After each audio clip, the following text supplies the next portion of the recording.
Hey everyone, Dave here. Today we are going to be playing Tiny Towns, designed by Peter McPherson and published by Alderac Entertainment Group.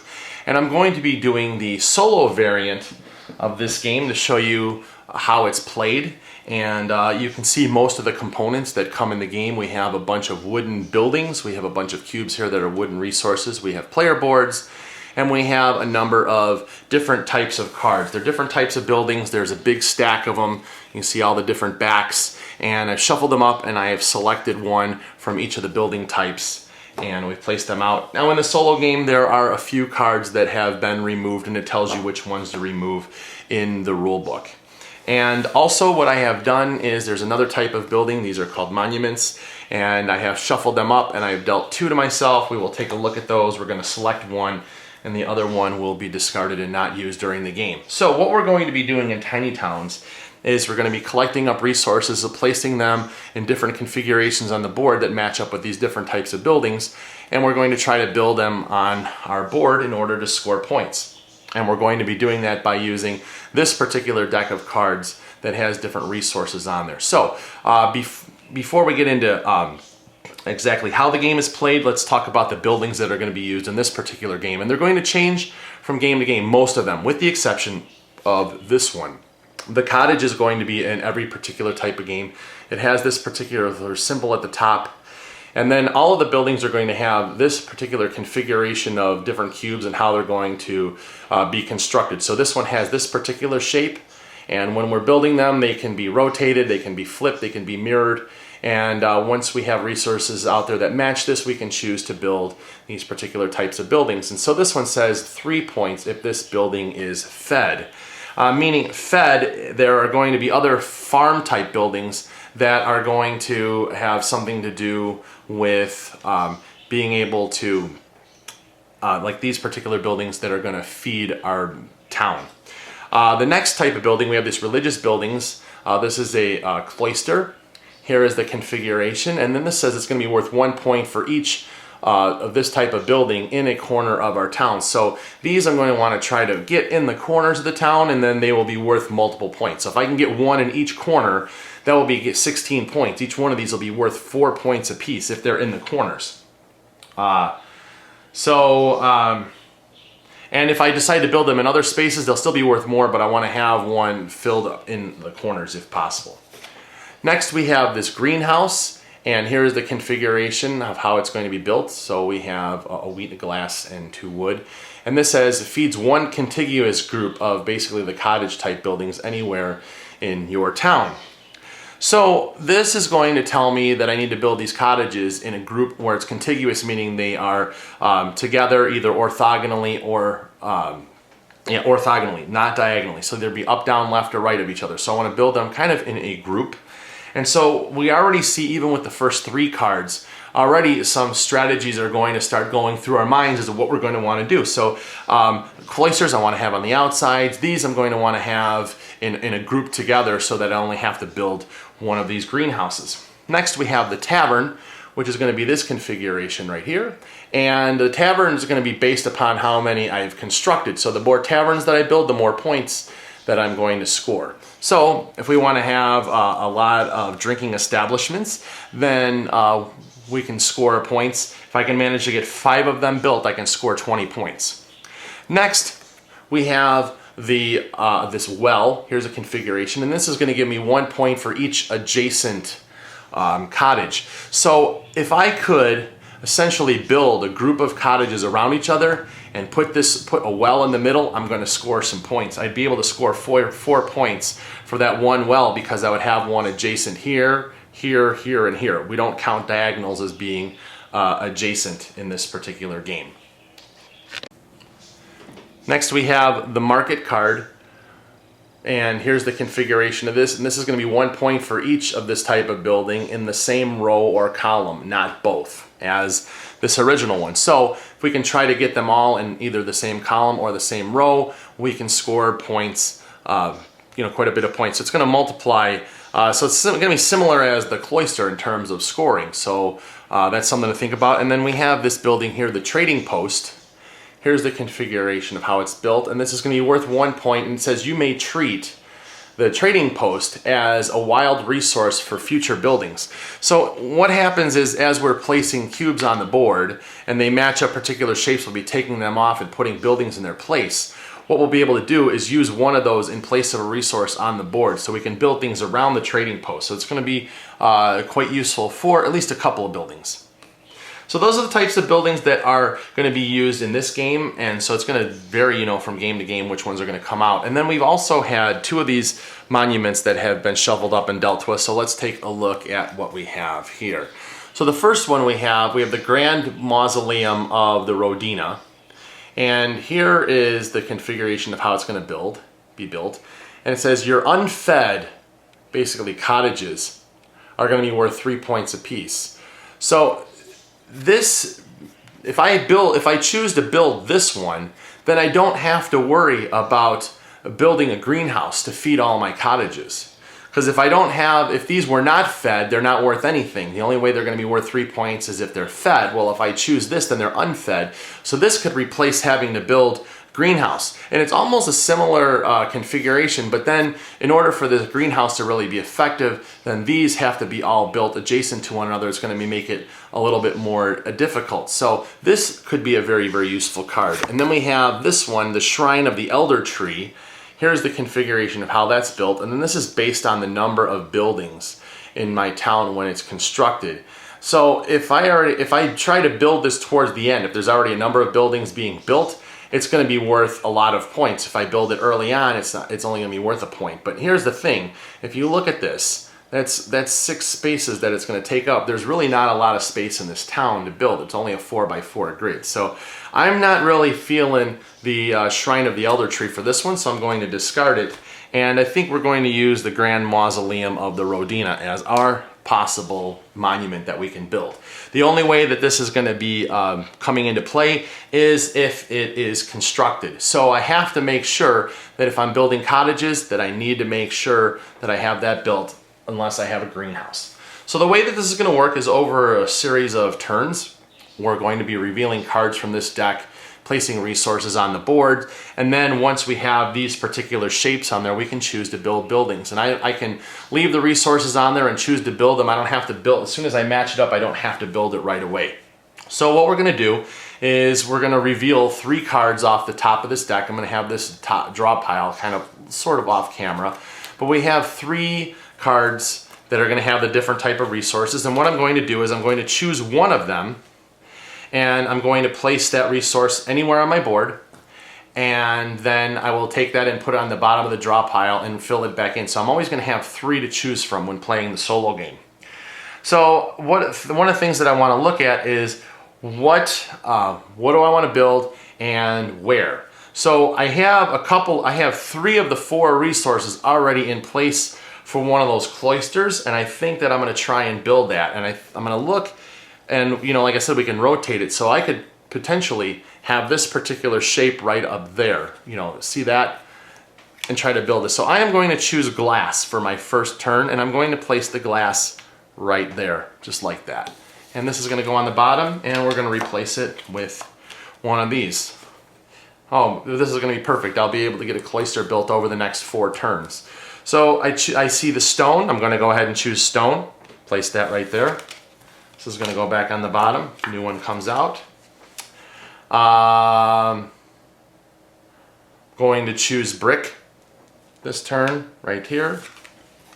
This goes in.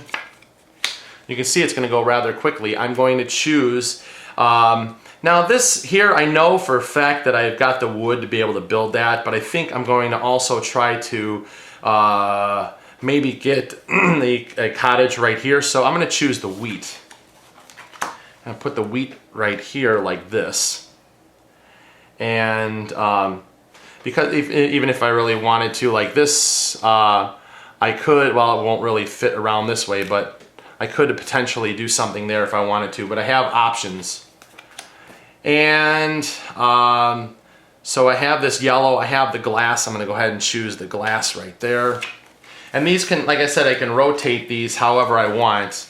But you know, one of the things that I have to weigh my options of is when I start filling in these spaces and buildings come in, I'm going to have less spaces to be able to play on the board. I'm going to go ahead and choose this wood. and place it right here. And that's going to come off the board and fill this back in. So I'm going to go ahead and choose to build right now. And so I'm going to build this cloister. And what I'm going to do is I'll take one of the buildings and I'm going to put it in place of one of the spaces where the resources were. So I'm going to put this in the corner right here. And these other resources go back into the supply. So I have built my first cloister. So this right now is going to be worth 1 point because it is in the corner. Now I can also start looking at other options here. I see a stone here. I'll put a stone in this corner right down there. And fill this back in. We have a glass. I'm going to put a glass right there. We have a wheat. Let's see.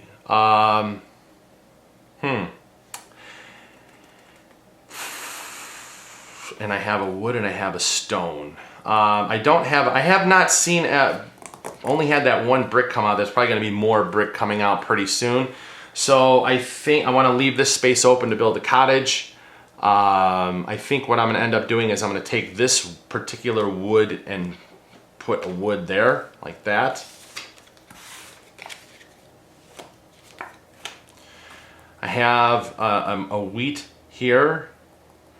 And I have to choose one. I cannot choose to pass on any of these particular things. So what I could do potentially is get something in right here. I have this market, stone, wood, stone. Maybe I'll do that. I'll put a stone here like this. This goes on the bottom, comes back up. Here is brick that I was looking for. I'm going to go ahead and choose brick and place the brick right here. And I'm going to go ahead and choose to build the cottage right here. I will put a cottage in its place right in this space there. So these come off. So that was the brick. Okay, and I'm going to choose wood to go in where this market was, right here. And I will go ahead and I will build a market, but I think I'm going to end up putting the market in this row here, because if I put it right here, I'm going to block myself out. Well, I could do something else. All right, I'm going to go ahead and choose to build a market. The market is going to go here, like this. So these will clear off the board. And go back in the supply. So now if I want to build a cloister, I'd have to build it where it would be stone, brick, wood, glass. So I have to pay attention to what I'm doing. So I'm going to choose brick, and I'm going to put the brick here like so. And I have the glass. Glass is going to go here like so.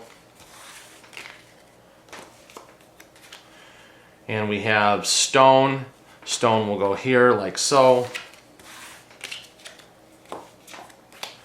We have brick. So I will choose to, let's see here, I'll have to look. Because I'm working on trying to build another cloister right here, and I have to build, and debating if I want to build a greenhouse or not. And I'd rather not build a greenhouse. So I think what I'm going to end up doing is I'm going to choose brick. And this is going to be, I'm going to leave room here to try and build a well, hopefully. And boy, oh boy, oh boy. So now I start running into spots where I have to figure out where I'm going to want to build and try to get things to go in the proper configurations. And I could potentially try to build a tavern. Okay. So I'm going to choose brick and put brick here like so, in that corner there. And here we go with all of the wheat. So I'm going to go ahead and choose wheat. And I guess I'll probably try to build another, I'll build another cottage, hopefully. I've got a partial configuration right there. And we have glass. So I'll put glass here. Hopefully that I can get a brick in this particular place to fill that in. And so here is a wood, and I can use that wood right there to build my second cloister. So I have this particular shape right here. It's mirrored from this. So these are going to come off. I'll put this in the corner, and there we go with that. All right. I'm going to go ahead and use this stone right here, and I'm going to place it right there. And not sure if I want to, what I want to do yet. If I want to, because I have this particular thing here, I would like to get a brick in the corner to build one there. I'm going to, let's see here. Let's see if I have this built. It's blue, yellow, red. So it'd be yellow. I can't mirror it this way. That would be really useful there.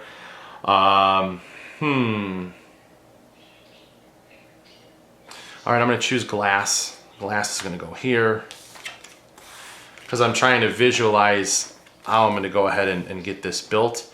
Let's see here.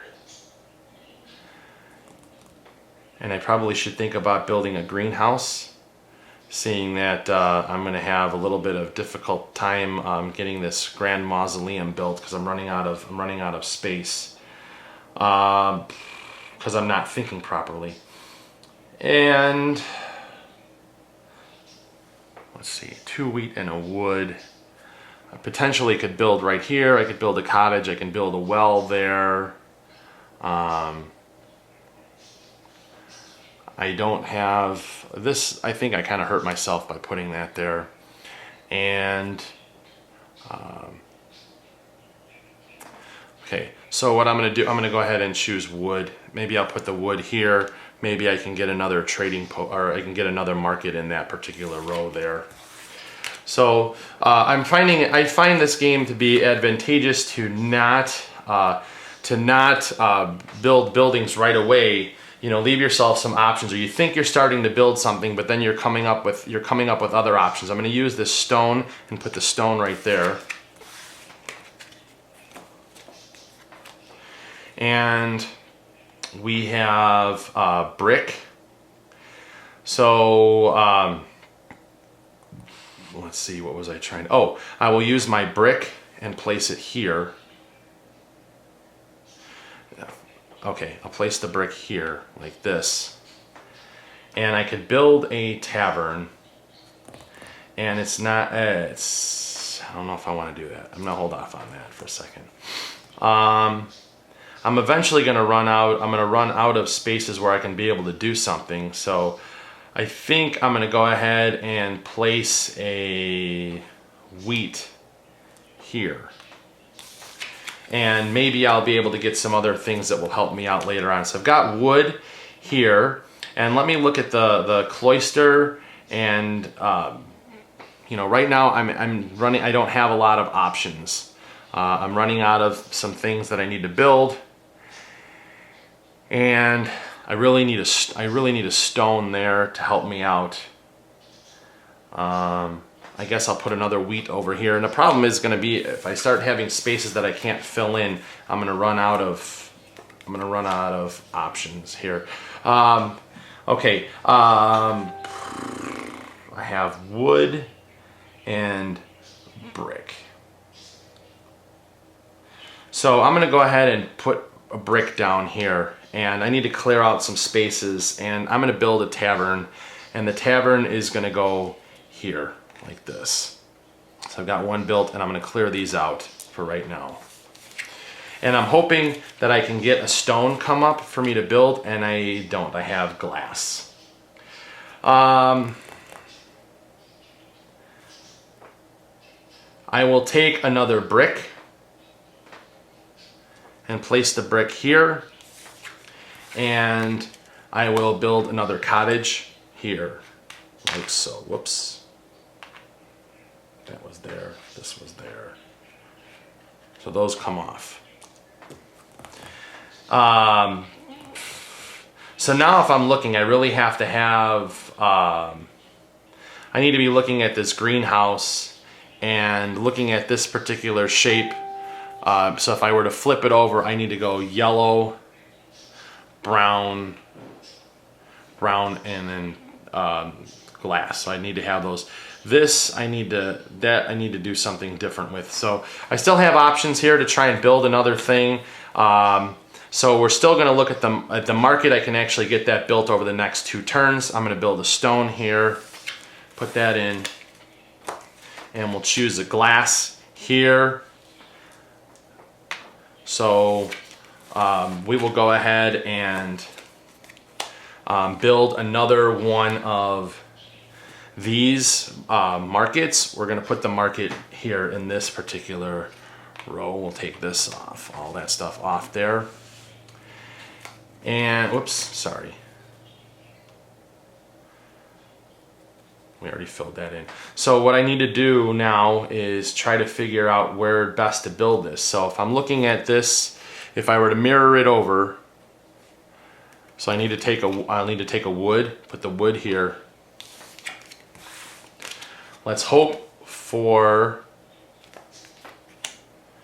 we have a glass for the greenhouse. We'll go here.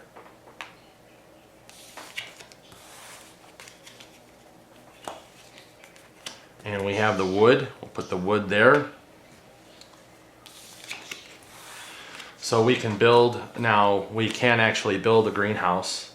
And where do we want to put it at? We'll put the greenhouse here. And the reason being is I need to still leave myself an open option to be able to try and get another cloister in there.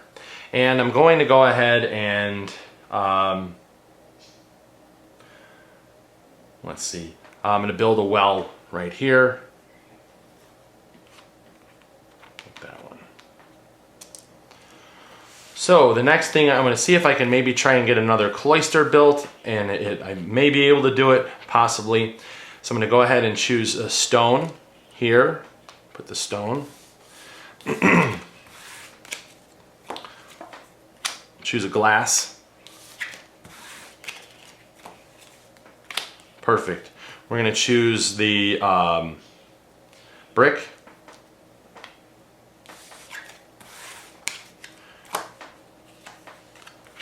And we're going to choose wood here, like that. So we're going to go ahead and take these off, and I'm going to build a cloister here, like that. Now, hopefully I can maybe get another cottage built in here, and then maybe we'll be able to build a well. I don't know what the cards are going to hold for me. It's probably not looking very good, but let's see what we can do. So I'm going to choose a wheat, put the wheat there like that.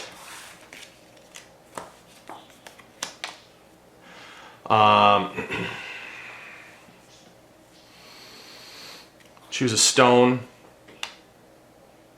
like that. We have a brick, so choose the brick here, like that. Now we hope for either a wood or a glass. There's a brick there. Okay, that's not going to be good. So we're going to choose to put a brick there. And let's hope, let's see what we can get. And it's a stone. And so unfortunately, I have to place this here. And now all of the squares are going to be, they're full. So this is going to be the end of the game. So the way that this is going to score now is all of the resources are going to be coming off of the board. And we're going to score with the buildings that we have. Okay, so we have our score sheet, and we're just going to go on down the line. And we didn't build any of these we didn't build any of these types of buildings, so that's going to be 0. We'll look at our cottages, and we built 2 of them, and they are in a contiguous group, and they are going to be fed by this greenhouse. So I have 2 of them there. So that's going to be worth 3 points apiece. That's going to give me 6 points. Next, we'll look at the religious buildings, and we have 3 of them built in the corner. So 3, 6, 9 points there. And based upon the scoring for this particular game. Then we have taverns. We have 1 tavern built, and so according to the card, we're going to receive 2 points. And we have the market, and they're going to give 1 for each of these in the same row or column. So I have 2 of these, so this is going to give me 2 points. So 4 points for the yellow buildings, so that's 4. And we have 1 well. It's going to give me 1 point for each adjacent cottage, so I only have 1, so it's going to give me 1 point. We did not build our monument, and unfortunately we are going to lose now 1 point for every empty square that we have on the board. So we have 1, 2, 3, 4, 5, 6 points, so minus 6. So now we're going to add up the score here. So we have 6 and 9 is 15, 16, 17, 17 and 4 is 21, 22. 22 minus 6 is 16. So 16 points is not very good. If we look on the back chart for the solo game, see 16 points puts us at the Builder's Apprentice. So I was kind of hoping to catch a break with some of these buildings, but anyways, you get a chance to see how the game plays using the solo variant. I like the solo variant quite a bit, but if you want to go ahead and see my complete thoughts, then make sure you click the link in the video description for my review. Talk to you soon. Bye-bye.